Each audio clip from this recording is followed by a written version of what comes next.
A very good morning to you. Thank you very much for keeping it KBC Channel 1. You are just in time for Biz Check. My name is Betty Kiptum. Now, over the next 2 hours, we shall be having quite some conversations. The first hour, we shall be talking about the place of green energy in Kenya. Just how far are we in the journey towards having 100% green energy by 2030, and we shall be having that conversation with Thuon Njoroge, who is an energy economist and director of policy and research at Africa Utility Forum. In the second hour, we shall be talking about matters small and medium enterprises. Just what is the government doing to support this sector, despite the fact that taxation and the tax environment is quite unfavorable to the small and medium enterprises. All that is coming up within the program. Remember that today is the 4th day of the 2023 Nairobi International Trade Fair, traditionally referred to the ASK shows. It's happening in Nairobi, and the ASK shows are also happening in other counties. Kisumu County is ongoing. Kabarnet in Baringo County is also ongoing. If you're in any of those places, you would want to go in there and learn something about climate smart agriculture, which is the theme of this year's ASK shows. Now, we want to get into that particular conversation about matters energy. Remember that according to experts, by 2030, we want to make sure that we are at 100% renewable energy. Currently, renewable energy sources are generating 80% of Kenya's electricity. What will it take to bridge the 20%? Thuo, thank you for joining us. Thank you, Betty. Karibu sana. Welcome, viewers. Awesome. Thank you very much. Let's just start there. 80% renewable energy. Yes. That is great. Yes. What will it take to get to to get the 20% going?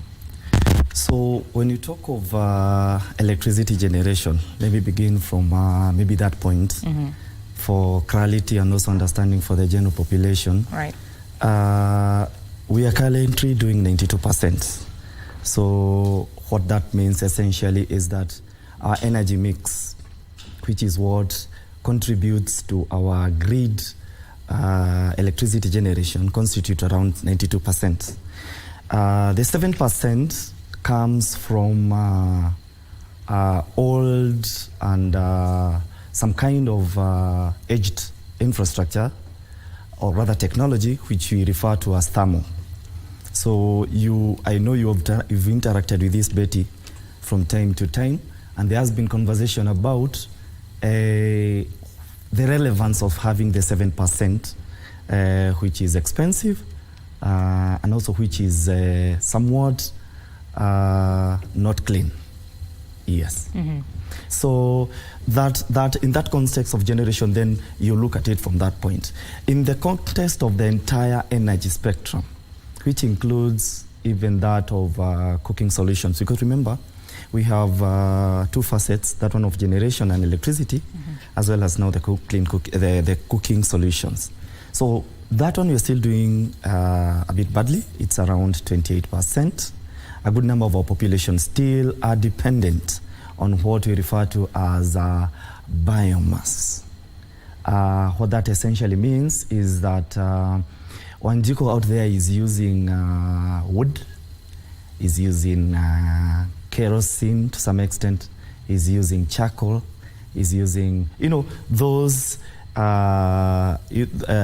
refusals that you may find. Sometimes it could be plant and plant refuse that dry up and they're used for cooking solution. So that one we need to pull up our socks, and I think government in a recognition has put this under in the first lane, and if you could remember, the head of state did put this, and I think that's why the conversation about gas is coming in, and how to lower gas so that we can be able to transit our population, particularly in the clean cooking space, to transit to now clean energy. Right. How easy will this journey be? I will still look at that in two facets. First, beginning with electricity. Remember how we engage with energy investors, what we may refer to as IPP. Usually it is in a fashion of putting up and signing power purchase agreements, where Kenya Power gets into contracts with producers of electricity, and that contract is usually ring-fenced. It has a timeline, it has a schedule, it has a tariff in there that has already been decided between the off-taker, which is Kenya Power and Lighting Company, has been looked into with EPRA, the regulator in the sector, and now together with what we call open book policy, where investors come and say, this technology will cost me this much. Should you agree this is what will be my tariff, so to speak. So that one is and then they look at that. So when can we do away, because that's the question critically, with fossil fuels, which is thermal power. That again will depend on the power purchase agreements. Around 3, we had around 3 have already retired. 1 was retired this year, 2 retired in a span of about 4 years ago. We are left with a number of them, around 8, 7 thereabout. And the horizon is that we are looking at around 2028, 2029 thereabout. So if we are to retire early, if we are to retire this technology, what that means then it will be one way parties can come together and decide to renegotiate and say, price has become a critical element in our electricity generation. Price has become a critical element in our ease of doing business. Manufacturing, for instance, remember, we've got a lean manufacturing sector in the region of about 4,500. You can imagine, Betty, this country is doing that region. So, and if you look at, and this is a study that was done by KEPSA, and I think also subsequently by the Kenya Association of Manufacturers, one of the impediments that to go into manufacturing space, or rather what has hindered the manufacturers to get into Kenyan space, one element has been electricity, the cost of electricity. So in trying to address this issue and understand, maybe you could sit together, that government can sit together with the IPPs and decide maybe to terminate that way. What should be critical, or rather should be noted here, is that this kind of exercise should not be coercive, it should not be combative, because when you do that, you send two signals. Number one, you erode what we refer to as investors' confidence, in the sense that a paper just becomes a paper. An agreement is not an agreement. A paper just becomes a paper. And one day, one regime can come up and begin to say, we are doing away with this kind of technology. Right. That's a paper. But if really you are going to look at the sanctity of an agreement that was entered by government together with investors, then you have to be very religious in terms of observing those parameters, and ensure that you do not coerce, because we don't want to send a signal to the community. Remember, we are one among the international community. So we don't want to send a situation whereby you say that we renege, you are a country that reneges on our contractual obligation. Right, so you want to remain trustworthy, Yes, you want to remain trustworthy, but again, remember, these are emerging issues, right. Issues of cost. Electricity now has become 100 times cheaper than it was 10 years ago. The technologies that we are embracing, and I'm glad that you're talking about renewable energy, solar and wind, it is now 150 to 200 times cheaper to be able to harness electricity from those green technologies. So where does that put the older technology? Where does that put the contractual obligation that you get into? An intricate balancing, of course, needs to come into play. Sometimes you can call people. I can come. There is nothing that bars me and you to come into the table. Should there be some teething issues? Should there be some issues that really looks to warrant their interest?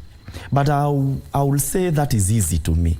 That is easy because a number of these power plant that you are talking about have already recouped the investment costs. Right. So 8 years is just like what you may call in a layman's pocket change, you know.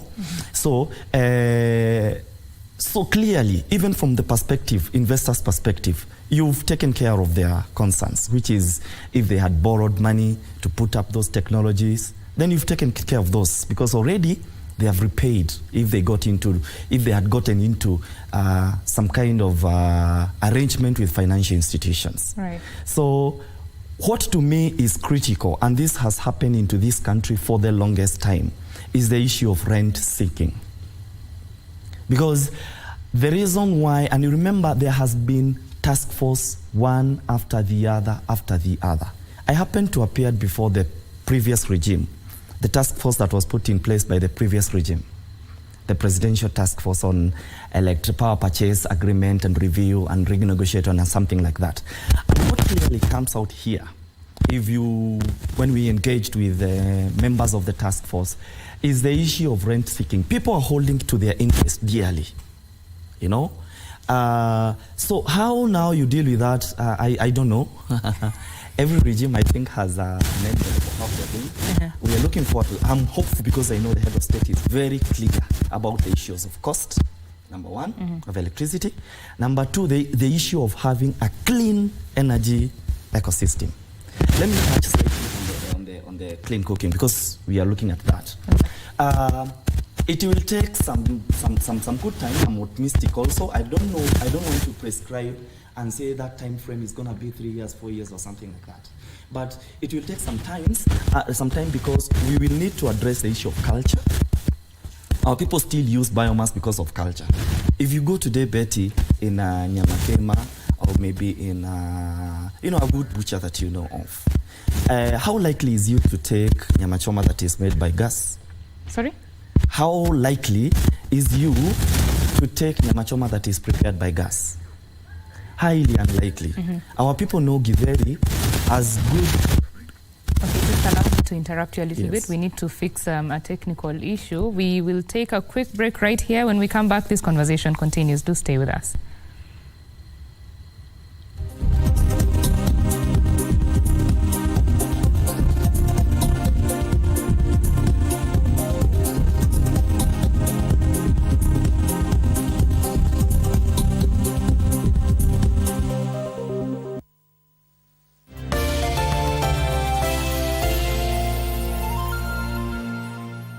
Do you know that what you eat can affect your menstrual health? This type of cinnamon is important for women who are struggling with missing periods and also irregular periods. Menstruation is supposed to be a natural process in your body. If you're not going through menstruation, that is not normal unless you are going through perimenopause or menopause. I've passed out many times just from losing a lot of blood because of having a heavy flow. To learn more, join us this week on Thursday at 2 p.m. 안다정이라는 그분도 러시아로 돌아갔대. 러시아요? 잡아요? 그 왜? 준준 납치하려던 그 납치범 있잖아. 야, 이놈. 앨리스, 긴급 미션이다.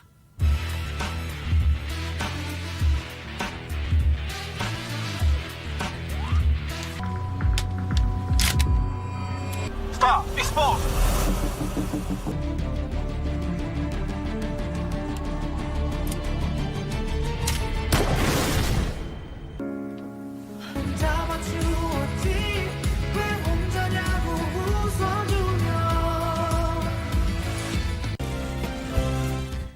We can't do that, Amador. We need to find him now. Danielle is probably getting weak. Sergio, my dear, what's happening? Mother. Sergio, what is wrong? What's happening to you? How dare you act behind my back, Rodolfo? Tell me, Arturo! Tell me, is my son still alive? Now you have to help me for your husband to allow me to stay. My son was shot because he tried to save your life, didn't he? What did you do, Isabel? Isabel.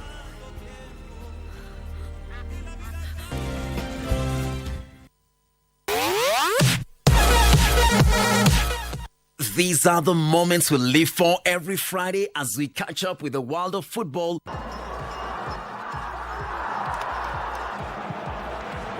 Manchester City go in front.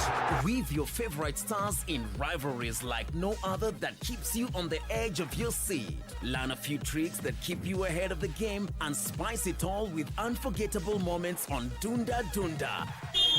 On Saturday, you're in for another treat as we rock your weekend with all sporting disciplines, bringing you insights on what's happening behind the scenes as we share players and athlete stories, preparations, and celebrate their achievements. Charging to the line! Is it going to be a world record? Yes, it is! She smashed it! Whatever angle you look at, we've got you covered. KBC Channel 1. Your true sports partner. I breathe in money and I release all my brokenness. Musa. At it is a means for who? I've used it to short people and giving bad to longer tundlen. I told you guys, Surando Mambo yote. Mimi, Agi, personally, I don't know what I'll do without this face. You know what? If it is dirty, it is dirty. If it is ugly, it is ugly. You know what, Michael? I told you, I don't know. Mane nathi khabar kya hai, where the chapati pan is or the rolling pin is. Face cream. How would I know where your face cream is?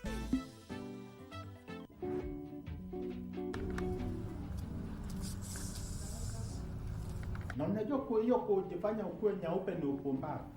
Unajua? Wewe wanachipotoa. Alafu wana change color wanakuwa maroon commandos. Tushaona mpaka uso vile imechomeka, unataka avue nguo alafu afanye. Ametaka kama zebra cross. Tumia hizo product. Nilijaribu lakini niliungua. Niliungua nikakuwa makaa mheshimiwa. Umesema hydroquinone? Mlikuwa na hewa wapi? It's a component in your products.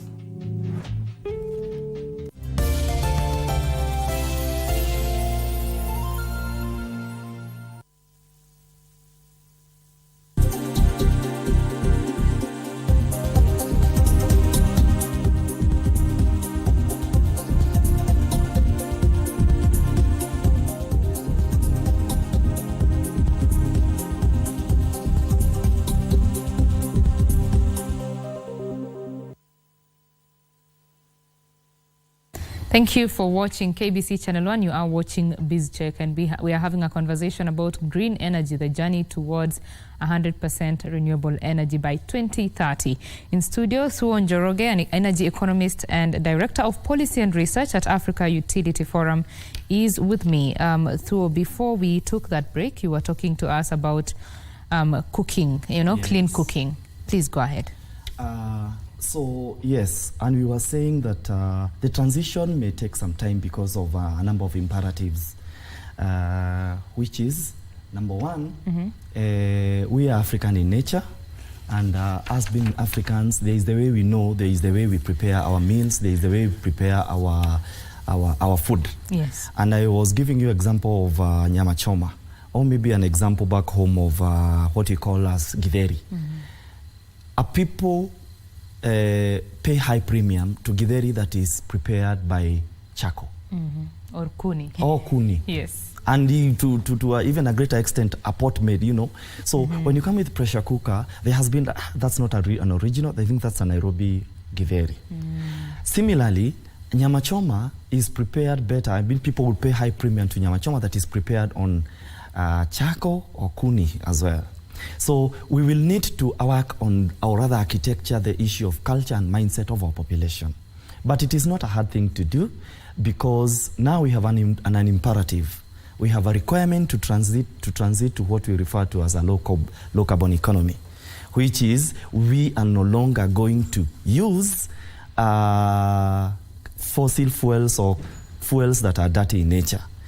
That problem, that inherent problem of cooking, having dirty cooking solution, is not only unique to Kenya. Globally, fundamental energy, primary energy use globally now is still in the regions of about 87%. And this one is as published by the International Energy Agency. So we it's a problem that is globally shared. But again, even in as much as it is globally shared, we will need to have local solutions because it is the local people that we are responding to. So how we do that, how we architecture mindset, how we make our people understand that dirty fossil fuels or dirty energy use are hazardous and impact negatively on our health issues. Yes. And when you talk about coming up with local solutions, of course, for manufacturers to get into that industry, there have to be some incentives. Yes. Are there some right now? Yes. They are what I may call intermittent energy technologies. Okay. You've seen some GCOs come that they refer to as smart GCOs. Others, smart GCOs. So that is a transition by itself. So you could imagine if you are using wood and how toxic wood used to be. You remember even from our traditional aspect, we will have our kitchen set outside there because of that nature. Because, you know, house will be so smoky and something like that. Then we eventually transited to a bit more efficient cooking solutions, which is charcoal, not so much dirty and not so much smoky. Then we transited into now briquettes and something like that. So it's something that we've been doing over time. What I would maybe intimate in respect to now the entire thematic issue about energy transition and the world going to net zero carbon, low carbon economy is do not hasten the people. Policy makers ought to look at local solutions. Let's look at what will work for us, how we are going to transit. So what that means is we should not have a roadmap that is time framed, for instance, and you say maybe Kenya should have this. You cannot prescribe that. That time frame will depend on the number of issues that we've discussed and how now fast you navigate and transit into those issues. Of course, the president is looking to ensure that 15 billion trees are planted within the next 5 years. That is very ambitious. But at the same time, this, let's call it dirty cooking, is undoing that particular dream, so to say, right? Yeah. So what are your thoughts in terms of, you know, ensuring that we are saving the environment in this light? Tree planting, the 15 billion, I think they're calling it 30 by 30 by 30 or something like that. It's a 30 million by 2030.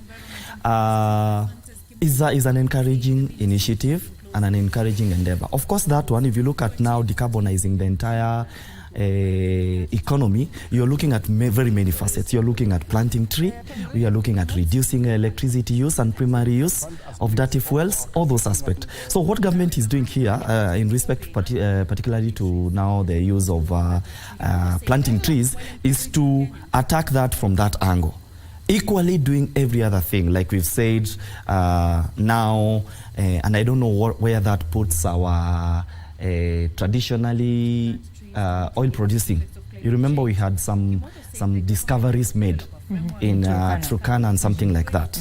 And it looks like, if you look at the demeanor and the behavior of government, it looks like, and that is me, it looks like oil is not one of the tables, it's not among the candidates being considered, or rather not very immediate, you know, because of course oil again is a fossil fuel, whatever.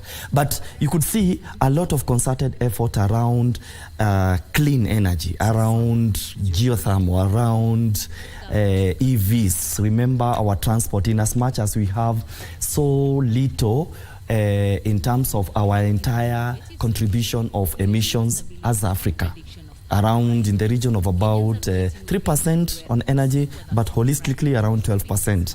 10% in sub-Saharan country, that is minus South Africa. Consider we are still doing, our contributions are so low, so low. But despite that then, government is still, if you look at your own country and you want to cascade, transport significantly contributes to the emissions. And that is why I think if you look at how policy's direction is going, a lot of our motorization in the near future will transit. The African Energy Chamber, NJIUC, I think you know. Yes. Yeah, he was saying that Africa should be allowed to industrialize. You know, Yes. he was saying that it's almost unfair that when Africa is now coming of age, the world wants to phase out the fossil fuels. Yes. What direction do you think that the options that are there are enough for Africa to reach its potential? Thank you so much. And I expected that question so much. I was actually praying that you may ask so that I could be able to tell and to have this. I call this entire energy transition conversation democratizing it. What that means, and I pray this gets and sinks into our policy makers, is that can we ensure that we democratize, or rather we ensure that the energy transition is meaningful to the people there down, in terms of improving their standard of living, which is what you've just said about the global north has advanced, high-level class, state-of-the-art. Then you come to the global south, there are those that are in the middle income. Then come to Africa now, well, of course we belong to the global south, but of course if you look at the cadres, we are a bit lower, because you will classify us, or rather a majority of the African countries, as developing countries, which means what? That even their primary energy fundamentals have not yet been achieved, which is in the region of access, for instance, to electricity. Away from Kenya, if you look at African continent, largely, we have not accessed significantly, our people, or the population has not accessed electricity to some aspect. Even in cooking solutions, we're still doing poorly. So, and that put the conversation, how then are we gonna transit and still be able to ensure that we sustain economic development? That is the thing. And that question squarely now puts, if you look at it from that angle, then that is what is going to inform the pathway, how we are going to go. So mine is critical that no one should come from wherever place, from whichever planet, from whichever kind of the corner of the world, to tell us that this is the way you are going to transit, or rather, this is the pathway that you are going to adopt. Our pathways are going to be dictated by the fundamentals that we have right now. Okay, which is we still have low access to electricity, low access to clean energy. Our people still have grappling with issues of unemployment. And like you rightly said, Betty, we know if you largely increase the manufacturing sector and the industrial sector, you've largely dealt with the question of unemployment significantly. Developed world, this is what they went through.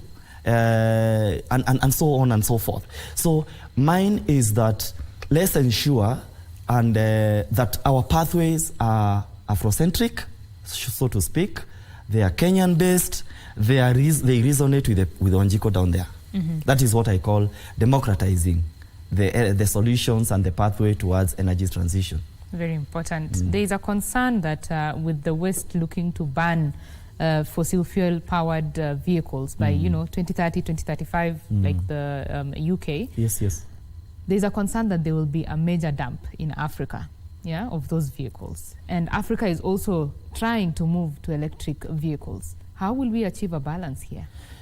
I understand that squarely. There is what now that has come out to be known as the Euro 7, which is what you're talking about, Betty. Having to achieve, and what Euro 7 basically means is that no motor vehicle industry in the world will be able to generate what we are calling IC technology, which is internal combustion. It's the traditional fuel generated, diesel generated. We call them IC. No company will be required to generate IC technology by 2030. None. And from that aspect alone, that means we are left, because how many Kenyan companies do you know that produce and manufacture cars, and at least at mass scale? We are not doing. We are doing still poorly. There is Mobis. It's a good technology. It is showing sign. But is Mobis in South Africa? Is Mobis in Congo? Is Mobis in Niger? Is Mobis? Are you going to find that in this? The issue of scale is still a question But of course, we are transiting, we will be somewhere. Even India did that. You remember the Mahindra, which used to be some time. Now it's a powerful car, very efficient vehicle, and it is there. So we'll eventually be there. The issue here is we are gonna, this is an imperative that we cannot run away from. Because a number of our people, we are markets to those ecosystem that you're talking about, UK and something. And in fact, if you look at China, which has played a very critical and fundamental role in terms of ensuring that we have standardization, or rather mass scale. China has said theirs is actually even more ambitious. It puts that number to 2028. Not 2030 like it's. So if China, which produces mass production globally, has done that, then you can see, you can actually tell that seriously we are going to transit. This is an imperative that whose time has come. Yeah. But addressing the question about dumping, because you mentioned about that, we have a climate change act that has just been, and I think it's going through the general public, I think through county or something like that, to be able to marshal some and get contributions from the public through the popular known system and sequence of events that we know of public participation. That clearly puts, so domestic laws, domestic guidelines and regulations can be able to deal with that issue and ensure that, you know what, Kenya is not going to become a dump area. So it is, the onus is on us. The onus is on the policymakers there to ensure that we are not going to become a dumping area for IC or for any gadgets and equipment facilities that are usually diesel or rather dirty-driven, energy-driven technologies. Yes. So as we speak now, the government is trying to, incentivize the uptake of electric vehicles. Yes. Do you see this working? Yes, that is working. I can bet on that. If I had $1 million, I would place it on a bet in that. And why is that, Betty? Number one, when we were off the show, I talked to you about the economic incentives. People, or rather the population, respond to what we call economic incentives. Right now, there is what we call the time of use tariff that has already been put in place. And I want to commend IPRA for that foresight, to be able to see that this is a technology that has come, and this is a technology that whose time has come. We have to deal with it. We have to ensure that the industry transits. What IPRA did is to gazette those tariffs. You can imagine today, if Betty, you got your Vogue, your Touareg, your Mercedes, that is EV generated, or rather EV driven. By you getting an IV calibrated, a meter that is calibrated to charge, IV calibrated charging infrastructure, you'll be able to enjoy 1 unit of power to your car at 16 shillings during the day and 8 shillings during the night. That is what we refer to as time of use tariff. Sometimes in electricity and even in commodity market, we may want to induce what we call discriminatory pricing with a view to maybe encourage people to move now, in this case, to encourage people to transit to that area. And here the drive, and that is one aspect. The other aspect is this charging infrastructure are going to be domiciled in household where you stay. If it is an apartment, then they are going to have a designated infrastructure points where people who have an own cars in these apartments are able to charge them. So the other secondary ones, the ones that, like you've heard a conversation by government say, in every 25 kilometer, we are going to have a charging spot. That will become a secondary infrastructure. So that to ensure that you have a smooth mobility. Should you live from here to Samburu, from Marana, from Marsabit or something like that, then at least you know your issue of car and the charging of your car is dealt with.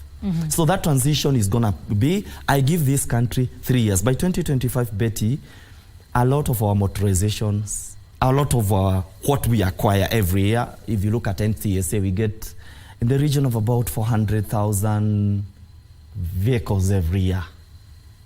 A lot of that number going forward are going to be EV-generated vehicles, EV-driven vehicles. Yes. And what is the tax environment looking for that sector? By the way, and thank you again, because I think I had forgotten that, government has put incentive, and not only in EV infrastructure, but in anything that is clean generated, including off-grid.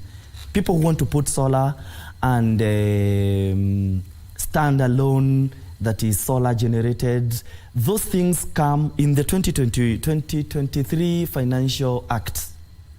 Those aspects that facilitate, or rather accessories that facilitate energy transition, have been zero rated.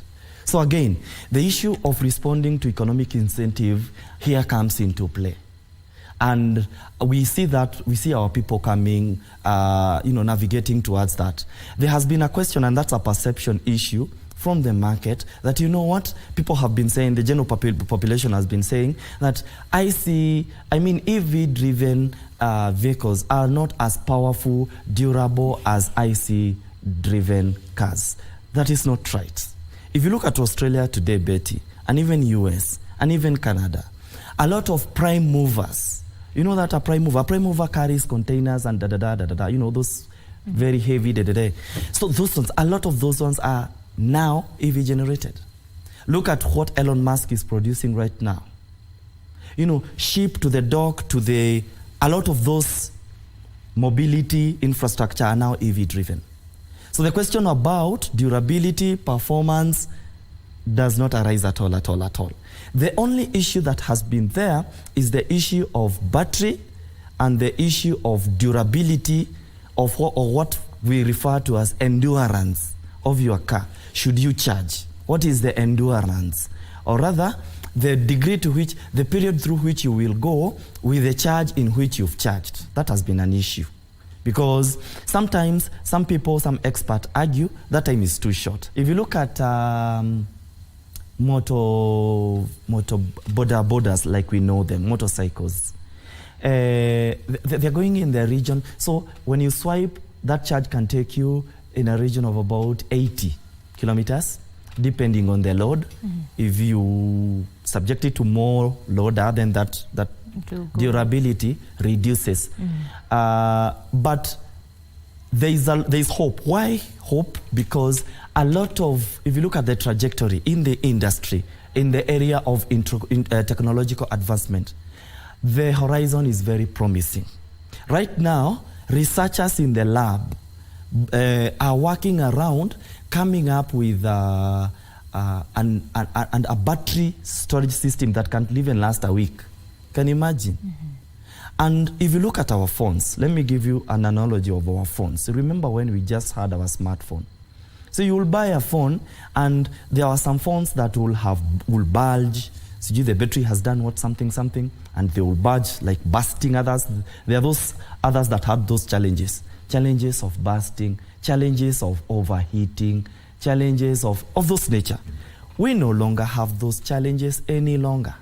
Another one, we used to charge, you remember, we will charge like for even an hour. You subject your phone to a charge on a plug for an hour. Nowadays, they have come up with what you call charge faster, then supercharge, then supercharge. We can now be able, when I want to replenish my phone on charge, I can be able to do that when it was like 2%, I can be able to do that comfortably in 5 minutes. So the technology is there and is very promising, and it is going. That's an issue that is there, and like any industry, we are navigating. It is a transition, it's a process. Yes. The way the world is now moving towards electric vehicles. Yes. Is it time that Africa, if we can't do this as countries, why can't Africa come together to, manufacture electric vehicles for the African market? Yes. And that is the very reason. Let me tell you, the World Trade Organization infrastructure have been very, very unfair. Not only in electricity, not only in energy, but even in the commodity market.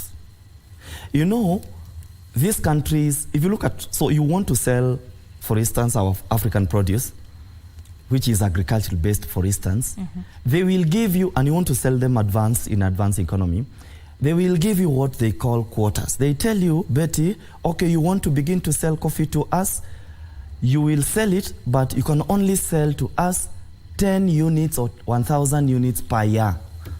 But they have a latitude to be able to sell everything that we want without ceilings. Yes, as long as the market demands, they are able to tell. Those are an unfair trade organization.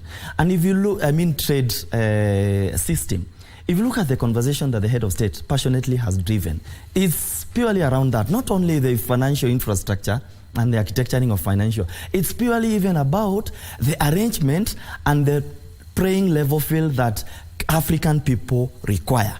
And that brings the question now of, do you know what, Africans? If there is a time that we need to be together, to work together, to speak in one voice, to adopt one common position, then that time is now. I mean, we would have done it yesterday, but of course, I have my views on why it was not done sometimes ago and why it has become very difficult.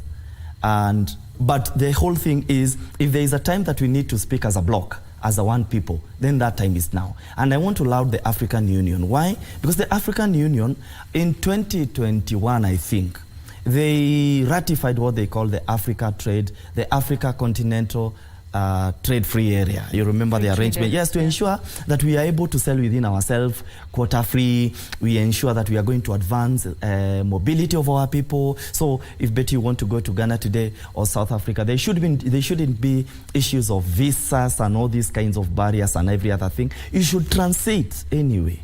You know, those are Africans, they are our brothers and something like that. So the thing is, let's work on issues that create barrier. What inform those barriers, we work on them and be able to rectify. If you look, Kenya is giving a very good direction, and I could say we are ahead of the curve in that area. The head of state has time and again made pronouncement about this country opening its border to any other African person. You don't require. That statement is in public domain. We want to believe our brothers, our member states in the African Union, in the East African Union, in the SADC, in the ECOWAS, all kind of economic bloc and economic arrangement are going to reciprocate this, are going to look at this from the same script that the head of state is looking into. And why it's that? Because it's beneficial. The bigger picture about opening borders and ensuring that trade increases significantly is all about increasing our trade volumes. Yes. Increasing our trade volumes. There's a time they were saying that in the Silicon Valley, there are very many Africans there who are coming up with great products. Yes. That is, in itself, it's brain drain. Yes. Yeah? Yes. So the brains are here, yes, to do all these amazing things. Yes, yes. The raw materials are also here in Africa. What is stopping us? I think some kind of policy here and there, some kind of what I may call imperialism, and I'm going to explain shortly about that. But equally, you can see that we have everything that we require. So if you look at our market, and of course where we are as African, the position, where are we? We are developing world. Who is able to pay, for instance, if you look at labor market, Betty, in advanced economies like Canada, like UK, like Scandinavian countries, look at those labor market. How much are they paying? You know, if you transited today and you went to CNN and CGU, Al Jazeera and those other advanced media houses, you will find that the least you could get is about 5 million, you know? Why? Because those economies are able to pay. Their labor market is totally different. The fundamentals of labor market in advanced economies are totally very different than ours. We cannot be able to pay those ones. And of course, inherently, and imperatively, our people respond to economic incentives, or rather economic carrots, or rather. So you will want, why doctors are leaving, nurses, is that I am getting there rationally, so I will move there and get more money. That is a rational behavior. But I think we can be able to deal with that with issues of our resources, like you said. We have resources. Today, Africa has uranium that powers nuclear power plant. You know, a lot of all these coup d'etats that we're experiencing in the Western economy, in the West African economy. Yeah. Are driven from that. There is a kind of awakening. I cannot explain how that awakening now. I do not know. But what I know is that there is a kind of awakening that has, from nowhere, engulfed these guys. And they have known that, hey, you know what? We don't need French any longer, who comes here, steals our uranium, and takes to French to power their nuclear power plant, and have 100% of their population well-lit, well-accessed, and with clean energy solution. Yet for us, we do not. We don't want that. If you look at what is driving those, it's not quest for power. No, no, no. It's an economic imperative.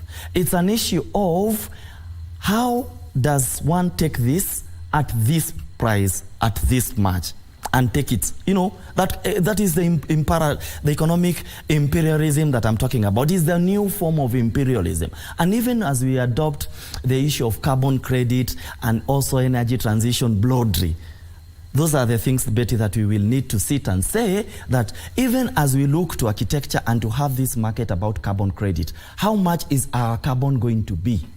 We must ensure that our people are there to determine, not somebody else, to determine what that price is. Those are very powerful words and very encouraging. I mean, it's good that these conversations are happening in Africa. Yeah. Now, back to the issue of renewable energy.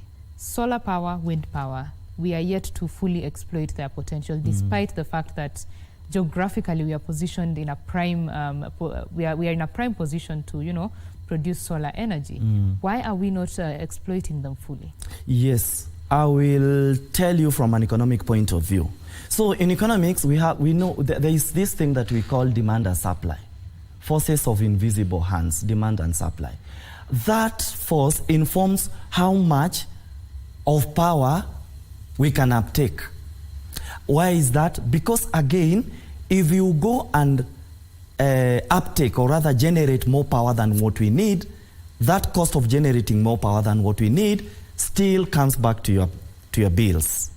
So we want to match the demand and supply of our electricity to be, and again, be able still to ensure that that price of electricity is reliable, is cost effective, is clean, like we said, is sustainable. Because remember, our population still have some significant kind of income. So there is the way you can require, or rather requisite, we call it, you make a requisition to generate more power, more that is going to affect, that will make the prices of this electricity very high, that our people are not going to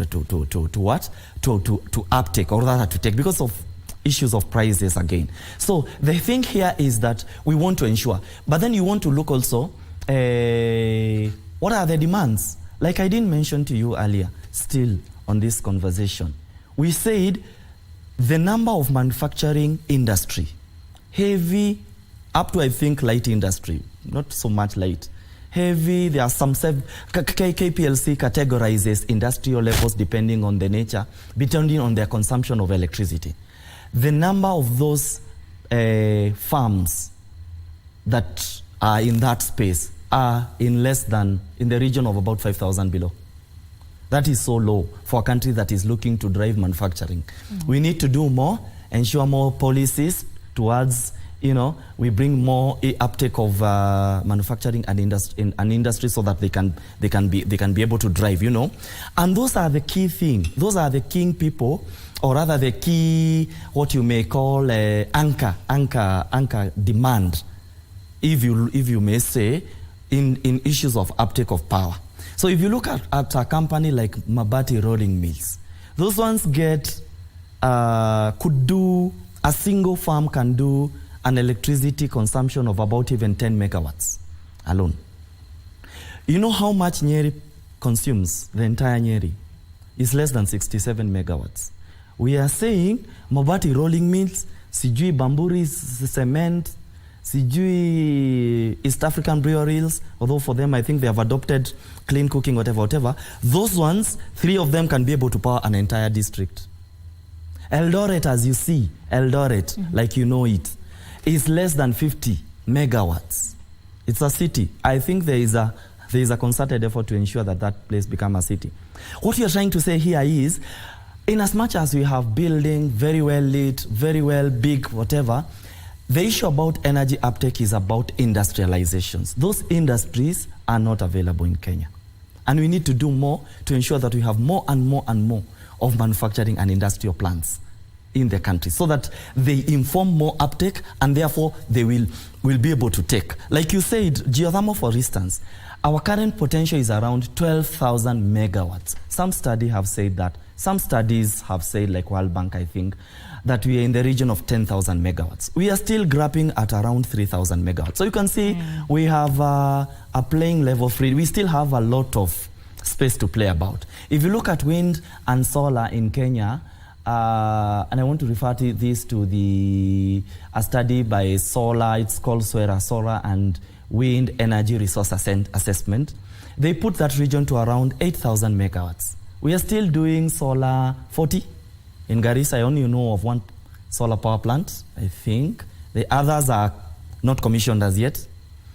Wind, we are still doing 310. We only have 2 wind power projects. The Lake Turkana wind power project that does 310. Kipeto, that does, I think, 100 and something. We are still doing in the low region. But that basically is dependent again so significantly on our demand, which is what we've explained. Right. So as we look to the future, will we achieve that 100% transition? Yes, we will. I am looking at what government has put in place and how the behavior of government in a way of going clean. I am also looking at a time when the energy transition conversation has come globally. So countries have said we must ensure we reduce our obligation. If you look at what we call a compact, our national determined contribution, which Kenya has ratified, we are saying that that arrangement, that facility, that infrastructure spells out that we have to reduce carbon, greenhouse gases by 45% by 2030. It looks ambitious, eh? I think so. But again, we will try and see how we go. And 100% net zero. Net zero means that whatever you are emitting is absorbed. Whatever you emit is absorbed through various ways. Through aspects such as carbon neutral. You ensure that you have technologies that absorb carbon. A lot of that space, we have that one in soils, we have that in agricultural sector, we have done in manufacturing. There's a way you can arrest carbon and be able to sink it into the soils. And that's why the conversation about tree also comes in, because tree absorbs. For, I think, photosynthesis, if I'm not very wrong, it absorbs carbon to be able to conduct that kind of whatever. So we are okay. In that aspect, we are okay. I am worried about our clean cooking space and how we go about that. But I think given the intermittent technologies that have and stages that have taken place in that area, to me, the greatest hindrance in that space is the issue of cost, because people are asking, I get charcoal for 50, a small container. Gas is expensive still.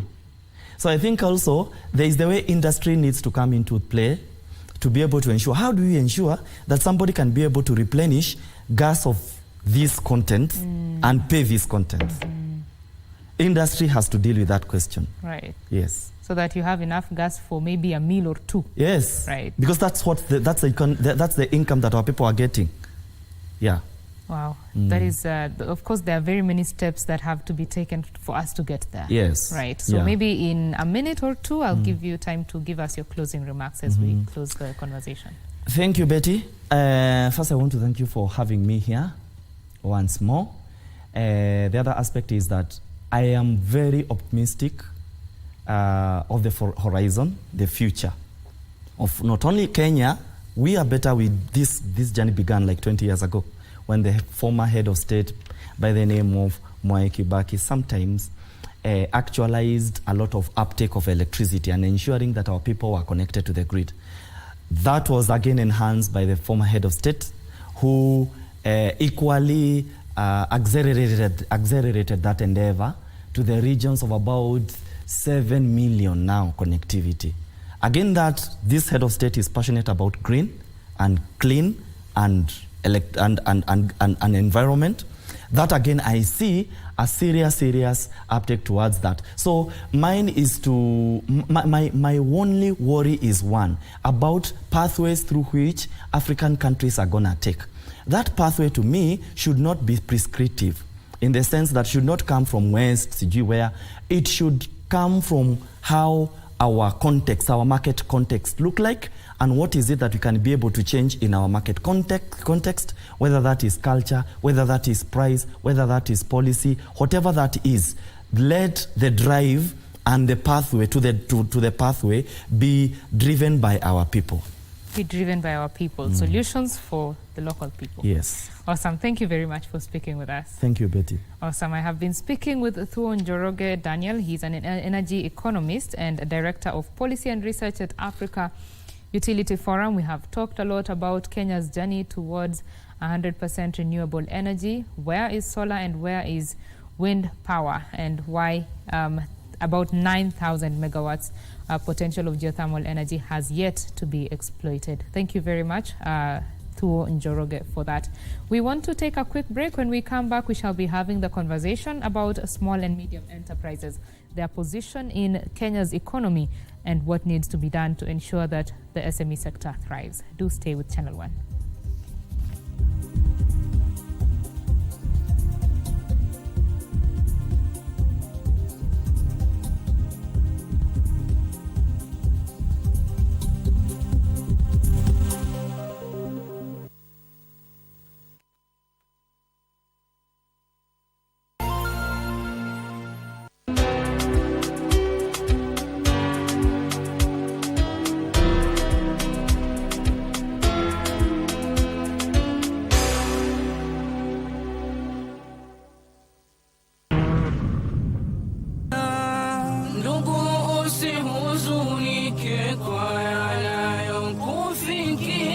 Allah subhanahu wa ta'ala anahadithia kisa cha vijana wa pangoni. Vijana hawa wanafahamika kuwa vijana waliokuwa na imani, na ni kielelezo chema kwetu kama Waislamu na kama vijana katika zama hizi.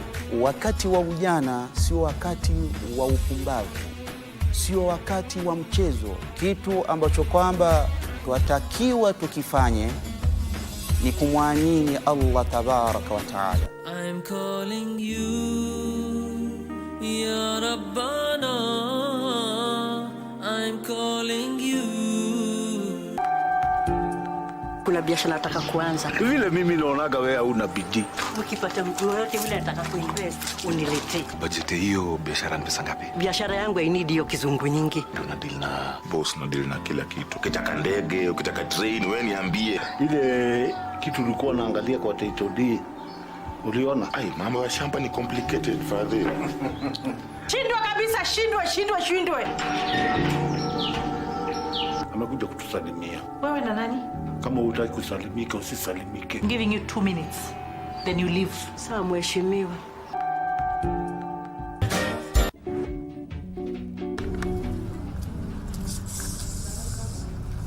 Na unajua kwa hiyo kujifanya ukuwe nyeupe ni upumbavu.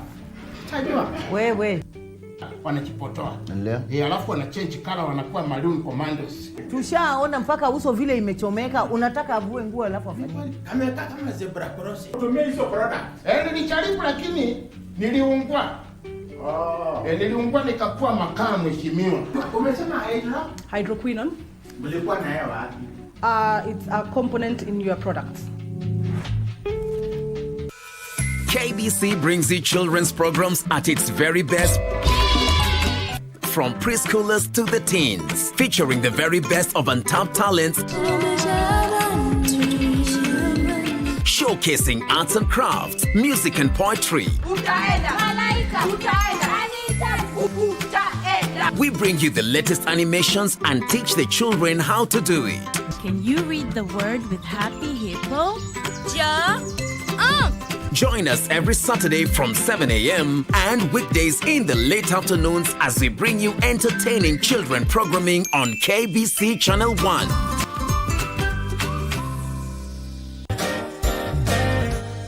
My mom first introduced me to tennis, and I really got inspired, and that's why I wanted to pursue tennis as a career. We're going to make fried plantains with the sauce. This is such a yummy recipe, so you need to know how to make them. I'm going to teach you how to make a spooky bat for the Halloween. So our story has the title, Kemunto Say Ah. I wonder why she needs to say ah.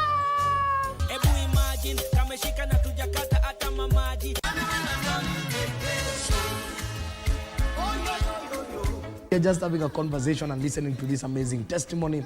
And you know, around 40% of the people in jail, by the way, are very innocent. Amesema inaitwa ndonyo. Mtu yote anaweza ingia. Kitu yote inaweza tendeka. Mimi nishailala remand. Ilikuwa pia wakati wa COVID. Tulishikwa masaa iko imepita. Umefanya nikae miaka 3 jela. Kwani umeuza gari na hujaniambia? Kaniambia mimi sijauza gari. Ni kama vile tu tunajuana. Kama vile tunajuana. Mimi nikuitisha gari uniambia hata iko place fulani. Hata iko place fulani chukua. Mimi niende niuze. Wewe ndio uuze. Divide and conquer. Do you think Alice can work against the father? If you play your cards wrong, you'll be forced to carry whatever burden J&J will be turned into. George. Flowers and cards can be replaced. So I came here to report harassment. How much did he offer you? So I feel insulted. He's going to hurt her emotionally. But she'll be richer than the rest of her age mates. Alice, nitatoa drama huko tupu. Drama za nini sasa? Have your lawyer call my lawyer before the day ends. He will. No one beat the Kaikaras in a court process. Wataka niambie baba yako unajaribu kumsabotage? You can't eat your cake and have it too. Excuse me.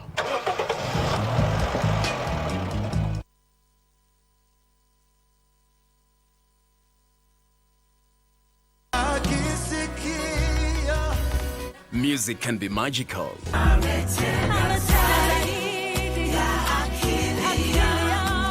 It's the soul for life and gives immense peace to us. It has a powerful therapeutic effect on the human psyche.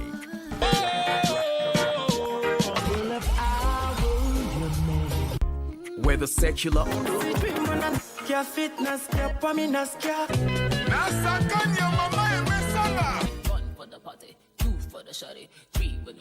or gospel.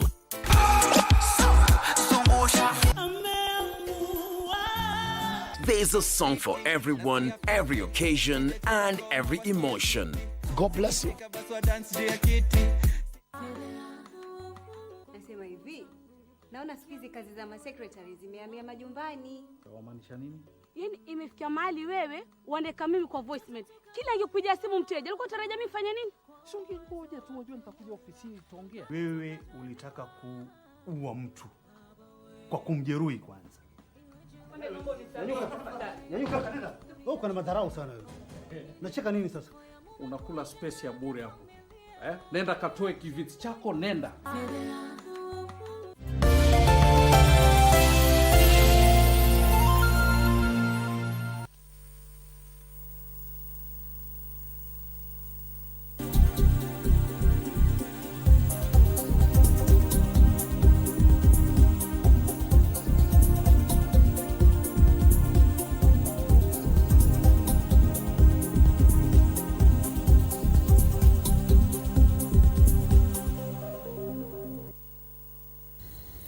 Thank you very much for staying with KBC Channel 1. You're watching BizCheck. My name is Betty Kiptum.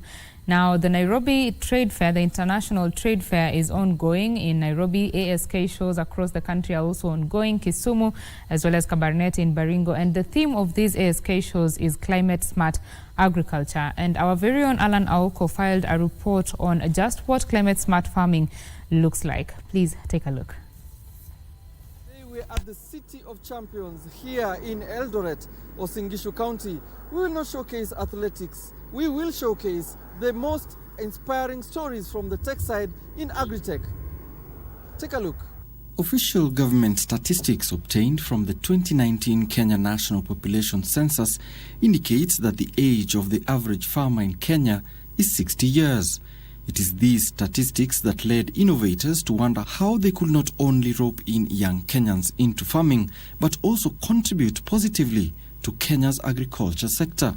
While doing this, stumbled upon a niche of farmers, especially young farmers like ourselves, that have no interest or have no time to be at the farm level. So they engage, they're busy, they're career people and so forth. So our job is to be now their representative at the farm level.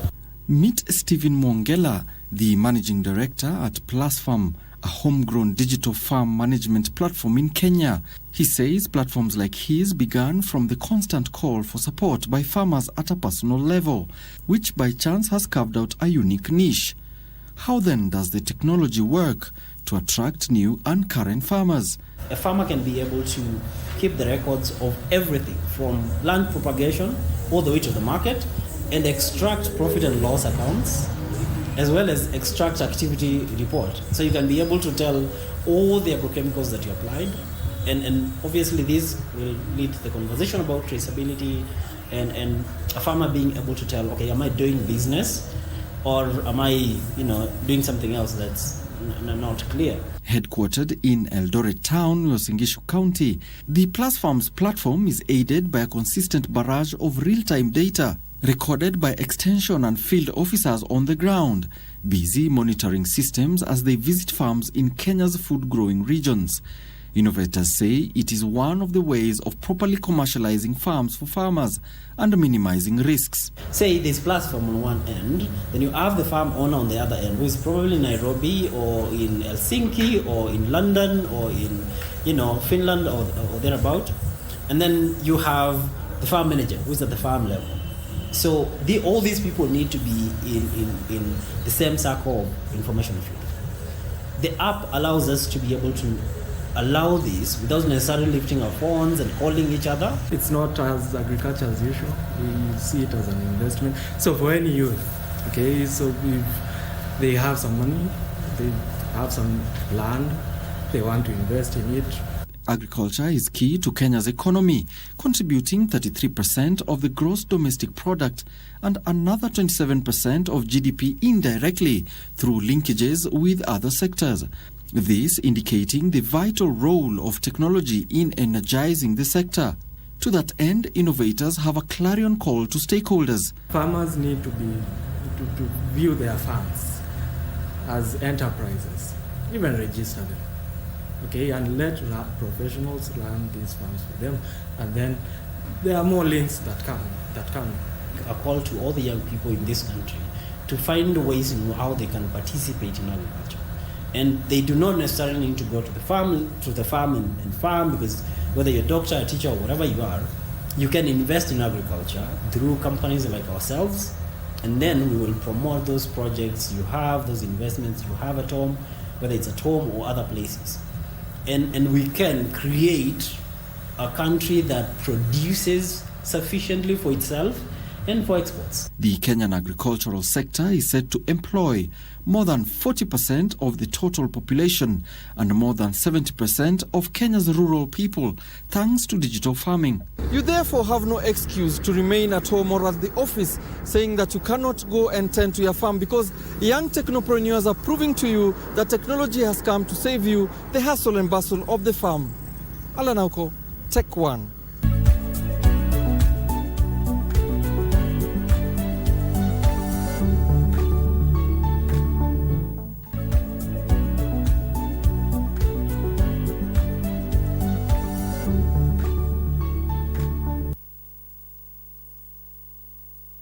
Thank you, Alan Aoko, for that report. Of course, you can always catch the new technology innovations that are happening within the country on Tech One with Alan Aoko on Thursdays.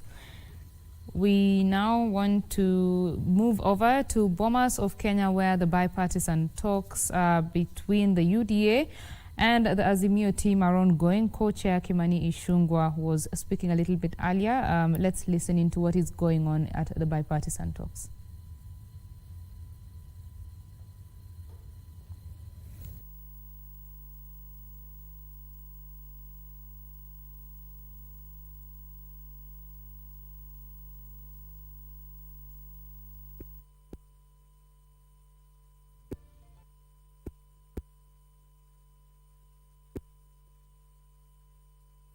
Technology in milk cooling.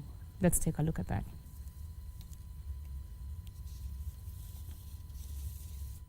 Largely of small-scale farmers who supply up to 80% of the over 3 billion liters of milk produced annually. Of course, it's very important as part of unit economics, very important actor.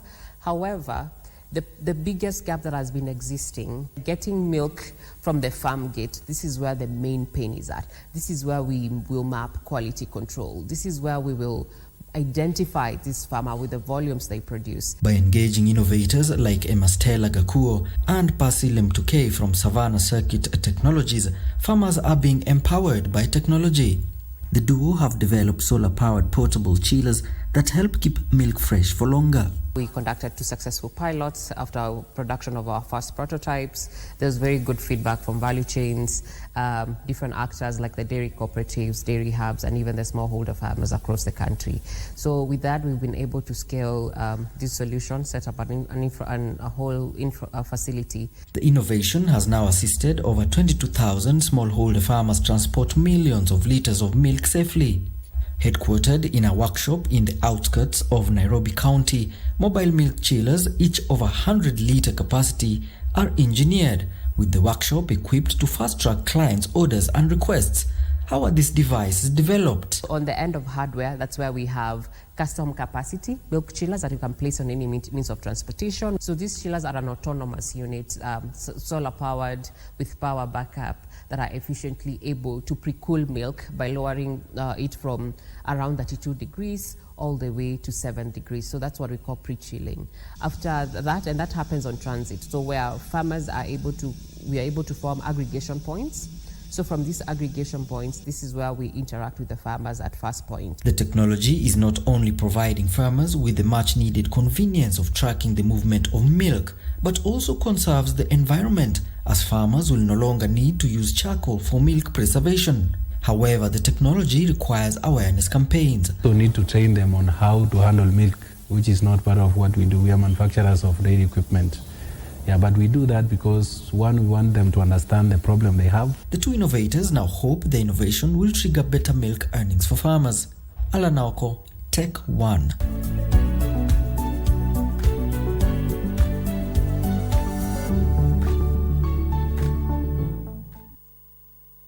In October last year, the government lifted a 10-year ban on cultivating and importing genetically modified organisms in a bid to address the perennial food insecurity in the country. The government has also been active in promoting biotechnology to improve food production.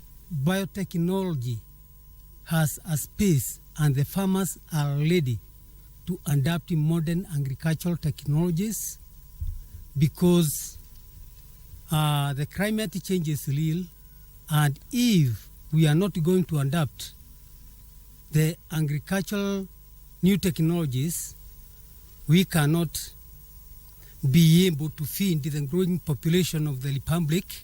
Biotechnology is widely used in agriculture to improve plants' growth and yields, increase resistance to pest diseases, and enhance nutritional content.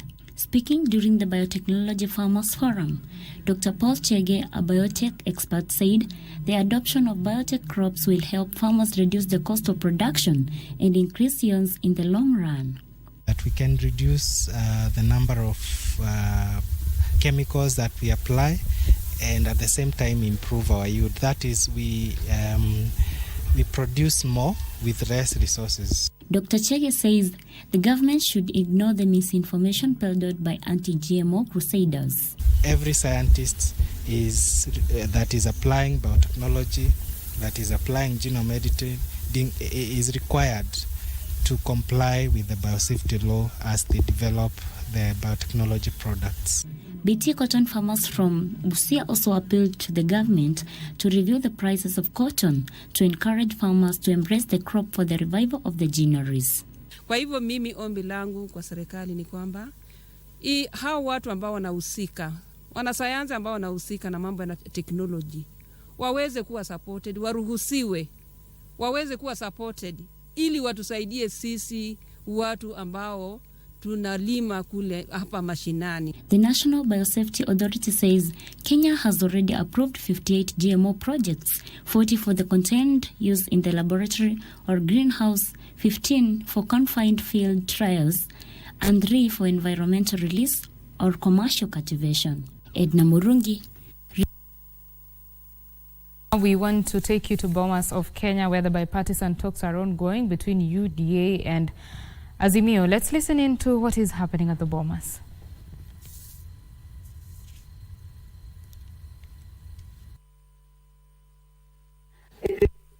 Polarization happens within the political class. outside the office of registrar of political parties. So you have when people are cannibalizing each other outside, but when they actually are alive, as we apply of the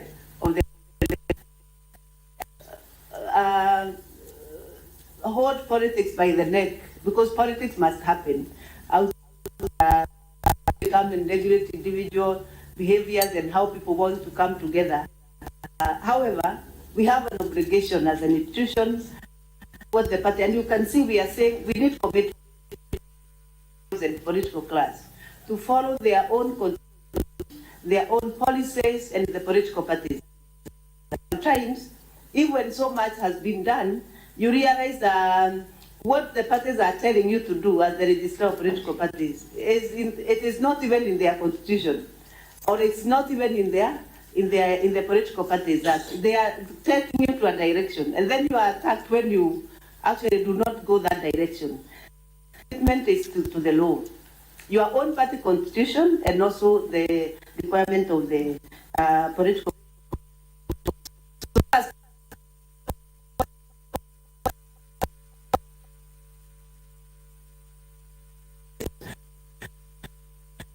What that is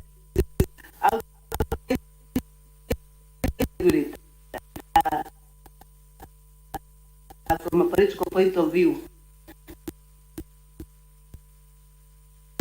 which I know, and it's part hoping is very clear.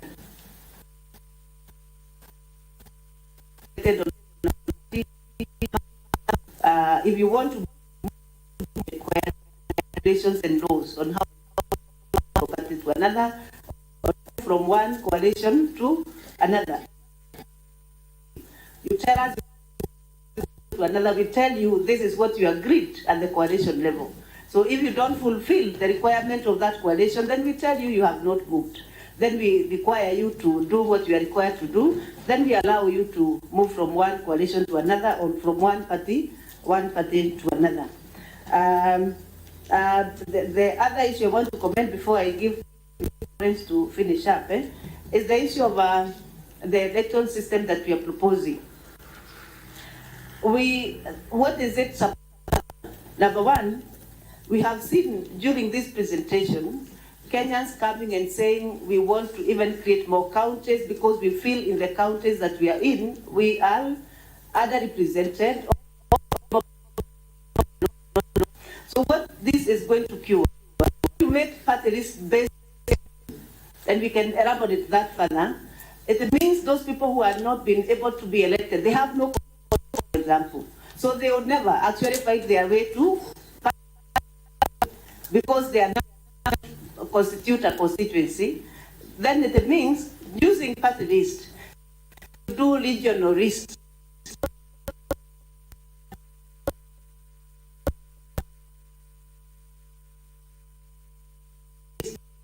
Them to parliament. We are saying that is one method why people who feel very underrepresented, they might who can never make a constituency to end up in one thing. It is also cure the issue of through that gender rule. That's where you can the vote so that finally you finish. And then thirdly,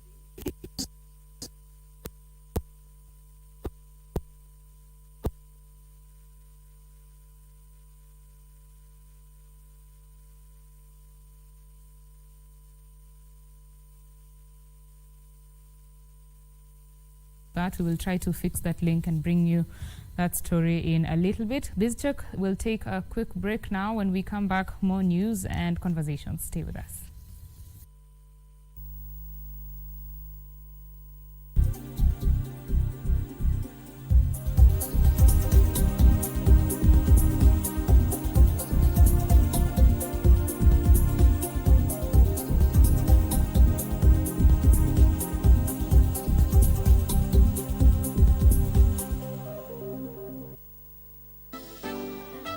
I breathe in money and I release all my brokenness. Musa. It is a means for who? I've used it to short people and giving bad to longer tundlen. I told you guys, Sura ndo mambo yote. Mimi, Agi, personally, I don't know what I'll do without this face. You know what? If it is dirty, it is dirty. If it is ugly, it is ugly. You know what, Michael? I told you, I don't know. Mane nathi khabar kya hai, where the chapati pan is or the rolling pin is. Face cream. How would I know where your face cream is? Do you know that what you eat can affect your menstrual health? This type of cinnamon is important for women who are struggling with missing periods and also irregular periods. Menstruation is supposed to be a natural process in your body. If you're not going through menstruation, that is not normal unless you are going through perimenopause or menopause. I've passed out many times just from losing a lot of blood because of having a heavy flow. To learn more, join us this week on Thursday at 2 p.m. It's a cocktail of emotions. The puns that cracks up the family. Greed that yields power and a hunger for success. Friends turn to foes. Survival for the fittest is the drive. Who are we blackmailing? But nothing beats the feud in a family where one disappears and another fights for the crown. It was not supposed to go this far.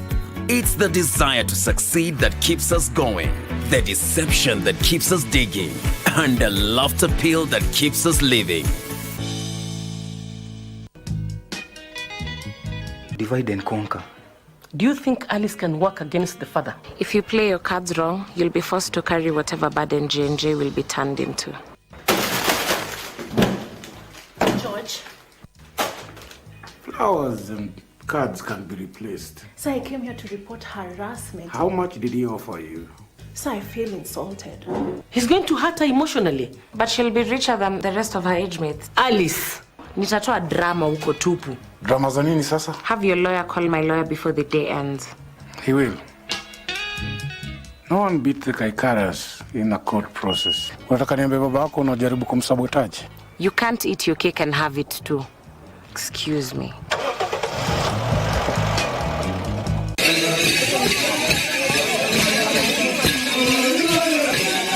Serikali ya kaunti ya Turkana ya kualika kwenye kitovu cha utamaduni cha Ekales, eneo la Lodwar, kwa makala ya 7 ya tamasha ya utamaduni wa Turkana na utalii. Tangia tarehe 12 hadi tarehe 14 mwezi Oktoba mwaka 2023. Njoo ujionee asili ya binadamu pamoja na visima vya mafuta vya Lokichar. Kenye kwenye runinga ya KBC Channel 1, Radio Taifa na idhaa ya Kiturukana.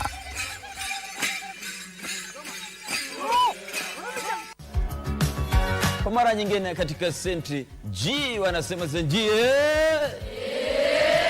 Senjia.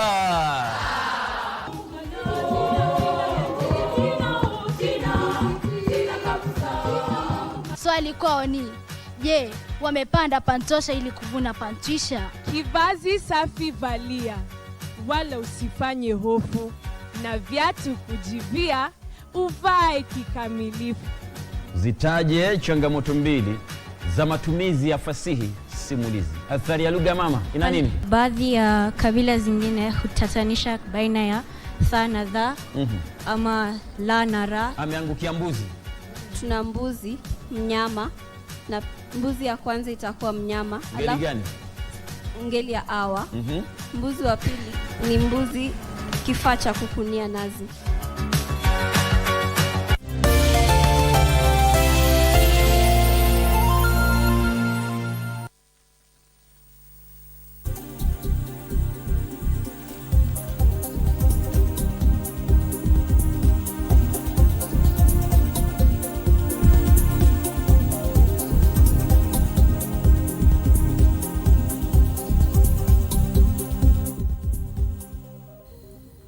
Thank you very much for watching BizCheck. My name is Betty Kiptum.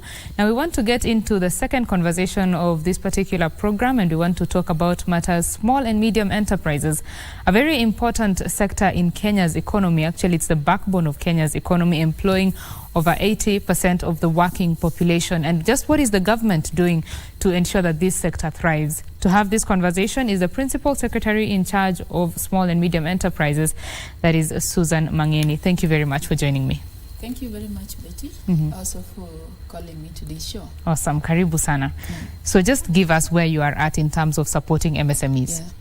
First of all, let me just do a little bit of correction. I'm the Principal Secretary for Micro, Small and Medium Enterprises.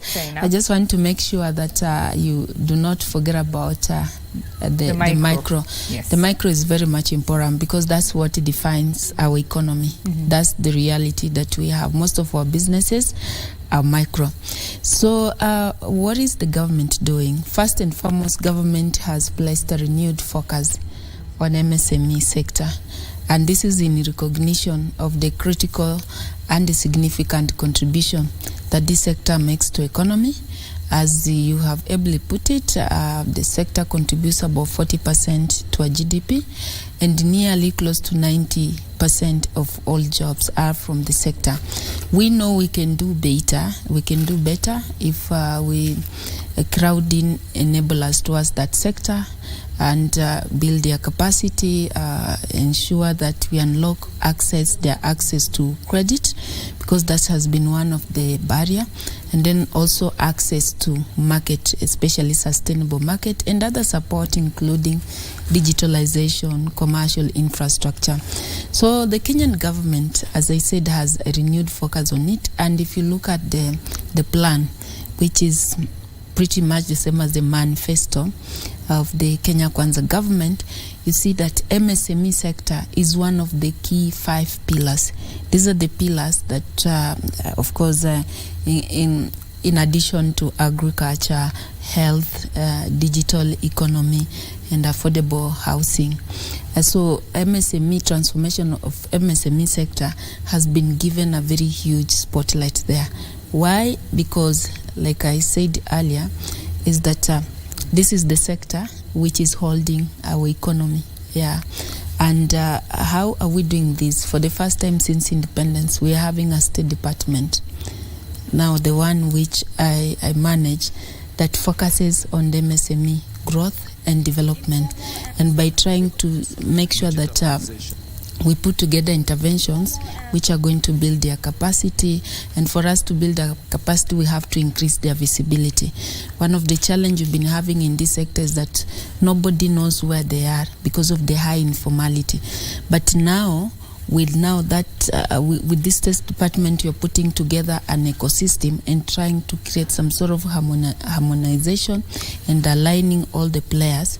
We get to know who are these MSME, where are they, which sectors are they involved in, and how do we help them to grow and graduate to other levels. And if you know them, you can pretty much come up with financing intervention that speaks to their needs. You can come up with the regulatory environment that will be conducive to them. So first and foremost thing that you're doing now that you're bringing all actors on board is try also to establish a data and centralized data of all these MSMEs at all levels. That's the micro, small and medium, and also try to understand which support they need, what financial need they need, what market opportunities exist there that they can be supported. So we coordinate the sector players, and we're also looking into the policy environment and see, do we have some policy gaps, or do we have policies which are existing that requires reform so that to ease the way they do business, they enter into business and they expand their businesses. So those are some of the things that we are working on. Of course, as you mentioned, access to credit has been quite a challenge for most MSMEs. We have come a long way so far, and the formalization, as you said, is very important.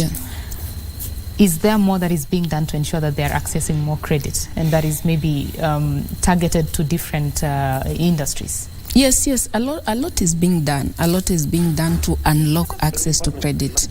By the way, there is a lot of funding around. The problem is how to access. And when it comes to credit, the conventional ways of accessing has always been about collaterals, about securities. And since majority of these MSMEs are informal, what it means is that most of them are unbanked, they're not being served. And if you are unbanked or not being served, it shows that you don't have any form of securitization which can enable you acquire credit. So what are we doing as the government? Now, when we came in, when President was being sworn in and took office, we found that close to 7 million, between 7 and 8 million Kenyans were in CRB, listed negatively. What does this mean? Is that it means they cannot access credit anymore unless they correct or repair their credit worth. So the introduction of the Hustler Fund was meant to try and correct that market failure. Why? By giving an opportunity, a second chance to majority of these Kenyans, who most of them again are the ones running those MSMEs businesses, to correct, to repair their credit score and to be rehabilitated and integrated back to the credit market, or rather back to the economy. Because if you cannot access credit, if you already discredited, you are negative listed, it means nobody will trust you with credit. So that has been one of the biggest challenge facing our people, our negative listing, and majority of us being in CRB, then it means we cannot be trusted anymore. So what the government has done is to try and correct that. So through the Hustler Fund, it becomes very easy now for Kenyans, and especially those at MSME, to now start nurturing their credit score. And we are moving to a level where we need this credit score to become now your collateral, so that in future, when you want to access credit, nobody will ask you about title deeds, because most of these Kenyans, and who are the biggest player in MSME sector, don't have those title deeds. They don't own properties, they don't own cars, so they don't have any sort of, and then also their social capital networks are very limiting, because remember, if you don't have anything, even in your circle of friends or people who can trust you becomes very limiting. And I know what has been happening in the sector is that if you had people who could guarantee you, maybe your parents, your family, then it becomes easier for you. But you are in a sector which is suffering, which is being faced with a lot of challenges, so there is no even that guarantee that you can get. So the only thing that now you have between you and your next credit access is you growing your credit score, which you have now introduced through the Hustler Fund. People asking when we launched this Hustler Fund, why are you giving Kenyans 500? What can you do with it?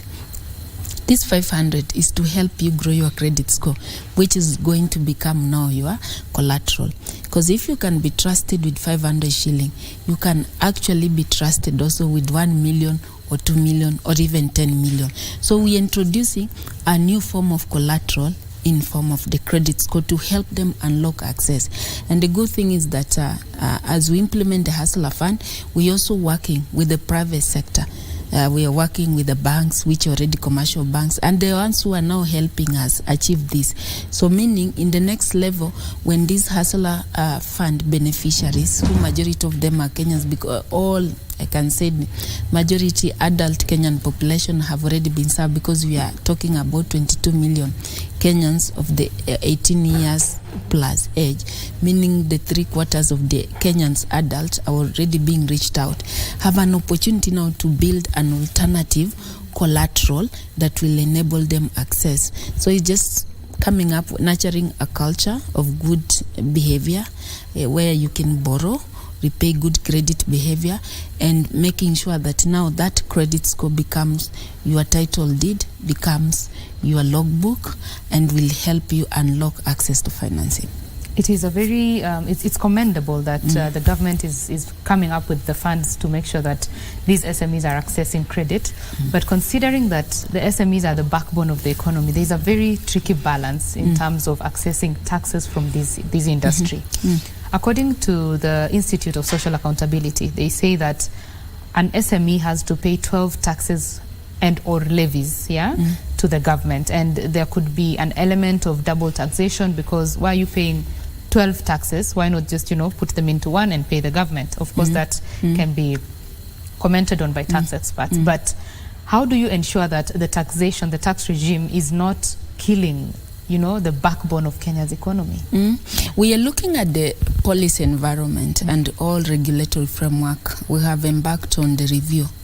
And one of the things which I mentioned earlier is the issue of visibility. Once we have a data that makes us understand who are these MSMEs, at what level are they, and define them properly. Who are the MSMEs in the micro? What is their capacity? What are some of their challenges? What businesses are they engaging in? We have a data about that. We have a data about the small enterprises and also the medium-sized enterprises. It's very easy right now to now look at also the regulatory environment and see which incentives can you apportion to them. Because what has been happening is that we tend to generalize them. You're saying MSME without really understanding their context, challenges which they are getting through, and seeing how we can harmonize all the regulatory environment so that it doesn't become punitive to them, to ease their way of doing business. It's in the government's best interest that all Kenyans gets engaged in the economy in one or another. And because we know as you do your business, at worst you're creating for yourself a job. But again also, if we can enable you, you're going to create jobs for other people, one or two or even more people. So putting a punitive environment means we will be pushing you outside the economy, and which becomes a very heavy burden to the government, because what it means now, the government needs to look for other resources somewhere else to take care of you, either through health and through other primary obligations that the government is supposed to support you. So the easier we make as many people to onboard into the economy and to do businesses that at least can give them, some sort of income, day-to-day income, and to be able to meet their primary obligation, the better for the government. So as we create the visibility of these MSME and try to understand their needs, their context in which, the environment in which they're doing, we are also relooking at the policy. And I will say the fact that part of the renewed focus actually is for us to kind of become a bit of destructive. We are trying to distract what is existing so that now we can reorganize in a manner that can be supportive to the MSME. So that's one of our key commitments, to relook at all these regressive regulatory frameworks and the policies and try to harmonize. For example, we're looking at even to promote now the intra-trade, especially between counties, within counties, and between one county to another. We're looking at also the licensing regime and see how can we harmonize it. We've had cases where MSME come to tell us, look, for me to move goods from this county to another where there is a market, along the way I'm paying a lot of those sales and a lot of levies along the way, and makes my business not to be competitive and productive. So we have embarked on consultation with the county government and with all players and see what can we do to make it easier for our people to start doing business and also to thrive in those businesses. So we are looking at those policy framework. Right. And I want to commit here that in the next few months or so, you'll be seeing a lot of legislative reforms taking place and a lot of policy reforms taking place, because we're already discussing that. I'm sure that is good news to the SMEs. Yes. Most of the SMEs, sometimes they cripple because of lack of knowledge, yeah? Especially on financial management. You said that some of the funds help you to grow your credit score. And for you to even know how to manage those funds, you have to have some sort of knowledge. Is there anything that your State Department is doing to build the capacity of these SMEs? Yeah, absolutely. So my State Department, but if you come to look at it, it is that arm of government which you can say supports the private sector to grow the private sector. And how are we supporting or how facilitating the private sector? One, also looking at how do we enhance capacity building, and not just any other capacity building. I know what has been happening in the sector, even when it comes to access to financing. People have been focusing so much on pre-disbursement training. The challenge with only focusing on pre-disbursement training, that becomes a one-time solution. And you know, when it comes to capacity building, this has to be an end-to-end. You have to work with this MSME throughout, from the time of idea generation to the time of now getting to do the business, and even guiding this MSME on how you can invest and how you can expand your businesses. So that sort of capacity program is needed. And we're also having a conversation around the key actors who are in that space of capacity building, and saying we need also to come up with innovative way of training this MSME, and we can reach many MSME through digitalization, because you really don't want to do the traditional way. You need to put them in a room. Most of them have phones. We can come up even with day-to-day programs where someone can access and know, how do I make returns? How do I build my business? And the other area that we are also getting to appreciate, which has been a challenge, is people to understand even which kind of business opportunities exist around them. Businesses opportunities can be found everywhere within any space that we belong, from our culture. For example, the last 1 week we've been discussing about the Ushanga. You know, this the Maasais and the pastoralist Ushanga. There's a lot of money. It's a cultural thing, but we can enterprise that. We look at agriculture. A lot of businesses opportunity are now in agribusiness space. You see, people live everywhere where you can see business, but just to appreciate that there is a business here that I can build and enhance my livelihood is always a challenge. So we are going to put a lot of focus on capacity building in a very innovative way, using digital technology to enable our people to reach to as many people as we can, so that people start now venturing into business from a know-how perspective. The other bit which we are doing, we're also going to work closely with learning institution, so that it becomes just a natural thing. When you are graduating from college or from university, you have a lot of options on the table.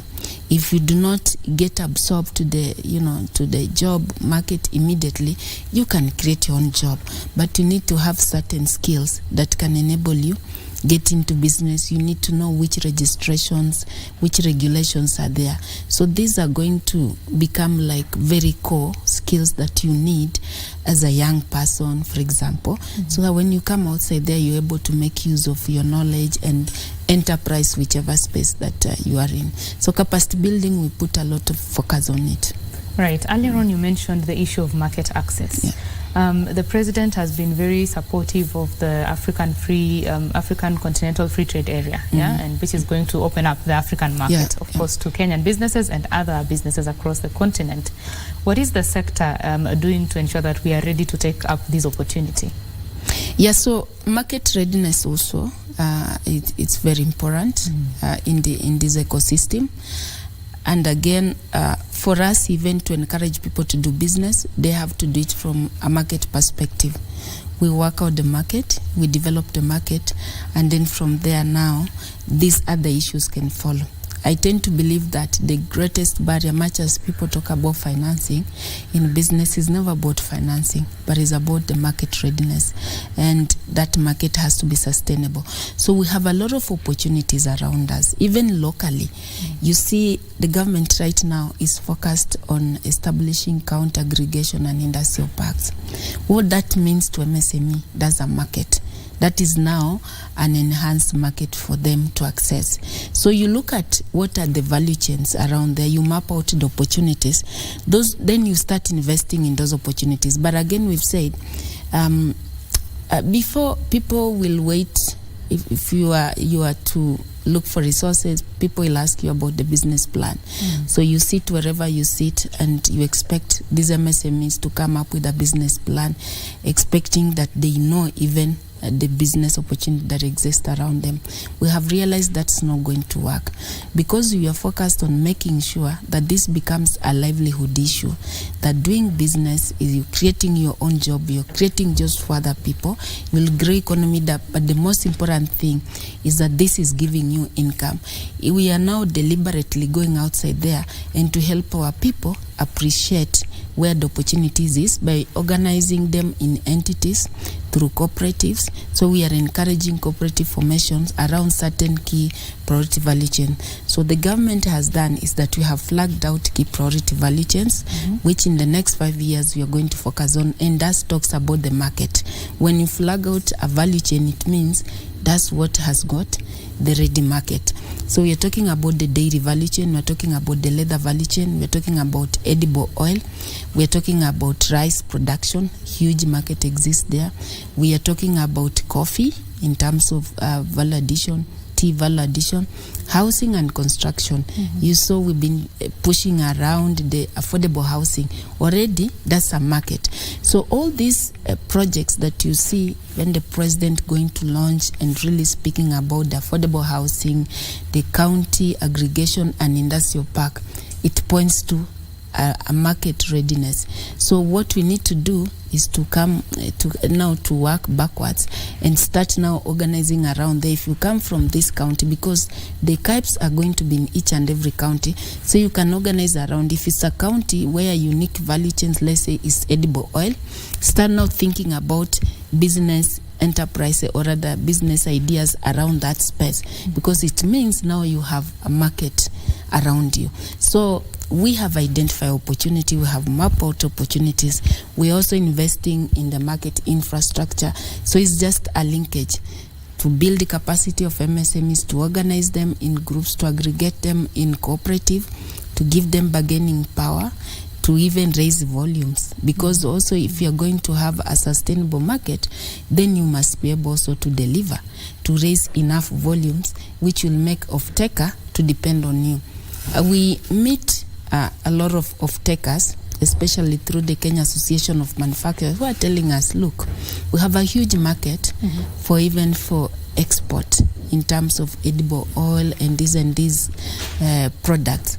But then we don't have people on the ground who can do this. It's not that those people are there. You find people there, but there are no proper linkage in terms of that supply chain. So we're also working out that, so that an off-taker, you tell us this is the market you have, and as we go down now to look at which MSME can do this, which form of organization do we need to put them? Is it a company? Can they come as a cooperative? Can they come as a group? Can they come as individual? And then we link them to the market. Right. Yeah. So now, as we come to a close of the conversation, I would like you to give us your closing remarks in about a minute, and focus on the way forward for the SMEs. What I will say is that we have a renewed focus and attention on this sector, and everything we are doing right now in terms of infrastructure investment, even in terms of our budgets, in terms of even in the agriculture space, where you are seeing the reduction, the subsidies rather, on the fertilizers, all these and other farm inputs, the mechanization strategy that you are pushing around, we are all doing this to create an enabling environment for the MSME. If you see us now initiating a project like Hustler Fund, the end game in it is that you're going to have a new collateral system that will enable you now access credit as and when you need it, without necessarily being required to provide the conventional securities like it has been before. So everything that the government is doing right now is focused on improving the MSME sector. I know people have been talking about taxation. If you see us, we put levy here, levy there. For example, the housing levy that was there is to create a market for MSME in the space of the housing and construction. which also happen to be one sector that can create massive job and also massive business opportunities. In terms of also market access, we are right now, through my state department, enforcing AGPO and other preferential procurement treatment to make sure that we open up a huge market to our MSMEs. And we also concern is not just about one solution at a time. We are looking at end-to-end solution. We want to work with you from all the way from the capacity building when you're onboarding your idea to how you access financing, to see how you can be able, if you want to do value addition, how you can be supported with common user facilities. And that's why we have GIPes to be able to put your idea into practice, and also how you can access markets, and from the market how you can be able to invest for your future security, but also to invest to be able to expand your businesses and do well. Awesome. Thank you very much for speaking with us. I have been speaking with Susan Mangeni, who is the Principal Secretary in charge of micro, small and medium enterprises, to just take stock of where this sector is and what the government is doing to support this very important sector in Kenya's economy. That is all we had for you on BizCheck this morning. Of course, Kurunzi Mashinani is coming up, but we shall take a quick break, then Kurunzi Mashinani. From us on BizCheck, wish you a lovely day. My name is Betty Kiptum. Bye-bye.